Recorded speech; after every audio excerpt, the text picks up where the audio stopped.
আজকে অবশ্যই হেভিওয়েট কেন্দ্র নন্দীগ্রামের দিকে নজর রয়েছে, যেখানে বিজেপি প্রার্থী শুভেন্দু অধিকারী তিনি কিন্তু দাবি করলেন গতবার নন্দীগ্রামে যে বুথগুলোতে তাদের ঢুকতে দেয়নি, এবার সেখানে তিনি ঘুরে এসেছেন, তিনি চৌকিদার।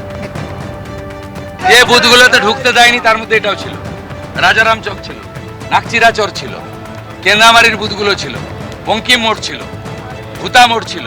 সেই বুথে আজকে ওদের বুকের উপরে দাঁড়িয়ে আমি ঘুরে গেছি, আবার আসবো, চৌকিদার আমি। নন্দীগ্রামের ছবি দেখলেন, যেখানে শুভেন্দু অধিকারী এবারের বিজেপি প্রার্থী তিনি কিন্তু দাবি করেছেন গতবার যেখানে তিনি ঢুকতে পারেননি এবার সেখানে ঘুরে এসেছেন। কুমারগঞ্জে বিজেপি প্রার্থী তাকে কিভাবে বেধড়ক মারধর করা হলো ছবি আপনারা দেখলেন। আর এই ঘটনায় নির্বাচন কমিশন অ্যাকশন টেকেন রিপোর্ট চাইল। সরাসরি নির্বাচন কমিশনের দপ্তর থেকে রুমা পাল আমাদের প্রতিনিধি রয়েছেন আমাদের সঙ্গে। রুমা, দেখো, কুমারগঞ্জের ঘটনায় যেখানে দেখা যাচ্ছে যে বিজেপি প্রার্থীকে মারধর করা হচ্ছে এবং তিনি ছুটছেন, এবং সেক্ষেত্রে এই ছবি কিন্তু ধরা পড়েছে এবং নির্বাচন কমিশন ইতিমধ্যেই কিন্তু ডিস্ট্রিক্ট ফোর্স কোঅর্ডিনেটর এবং জেলা নির্বাচনী আধিকারিকের কাছ থেকে অ্যাকশন টেকেন রিপোর্ট তলব করেছে। কিভাবে এই ঘটনা ঘটলো, কেন এই ঘটনা ঘটলো এবং কি কারণে সেখানে একজন মাত্র পুলিশকে দেখা যাচ্ছে, কোনো কেন্দ্রীয় বাহিনী কেন ছিল না, সমস্ত বিষয় কিন্তু জানতে চেয়েছে কমিশন।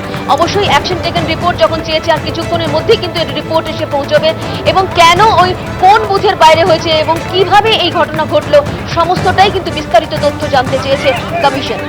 রুমা, ধন্যবাদ।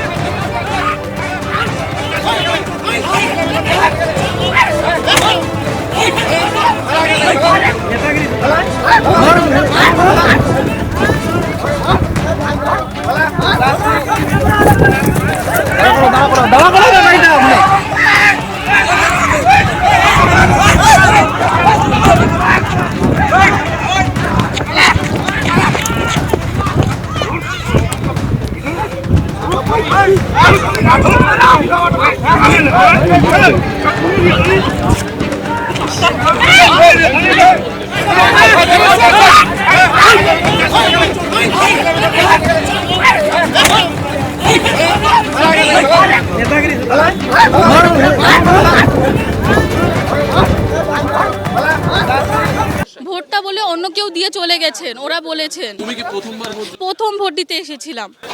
কখন জানতে পারলে তোমার ভোট পড়ে গেছে? ওরা বলছে ভোট দিতে লাইনে দাঁড়িয়ে যখন গেছিলাম ভেতরে, তখন ওরা বলেছে কি অন্য কেউ আমার ভোট দিয়ে চলে গেছেন বলে। যাবতীয় নথি নিয়ে গেছিলে? হ্যাঁ, সব এই যে প্রুফ, এই যে আমার ভোটার কার্ড দুটো দেখে নিন। এইগুলো ছাড়াই ওনার বলেছে যে অন্য কেউ ভোট দিয়ে গেছে। এবারে এত কেন্দ্রীয় বাহিনী, এত কড়া নিরাপত্তার মধ্যে ভোট হচ্ছে, তারপরও আপনার ভোট পড়ে গেল? হ্যাঁ, ওরা তো এরকমই বলেছেন। এখন অন্য প্রসেসিং কে আমাকে ভোট দিতে লাগলো। এটা কি কতটা হতাশ? এটা কি আপনার প্রথম ভোট? পুরো হতাশ, প্রথম ভোট আমার। এরপর থেকে আমি বলতে পারি যে ভোট দিতে না আসলেই হবে, অন্য কেউ এসে দিয়ে যাচ্ছে, তো কোনো অসুবিধা নেই আমার। কাজল দাস তিনি যেমনটা অভিযোগ করলেন যে তার ভোট এখানে পড়ে গিয়েছে। রামকৃষ্ণ পাঠশালা প্রাথমিক বিদ্যালয় তিনি আধ ঘন্টা ধরে অপেক্ষা করছিলেন, তারপর যারা ভোটকর্মীরা রয়েছেন তারা তাদেরকে জানান যে তার ভোট পড়ে গিয়েছে। এবিপি আনন্দ এগিয়ে থাকে, এগিয়ে রাখে।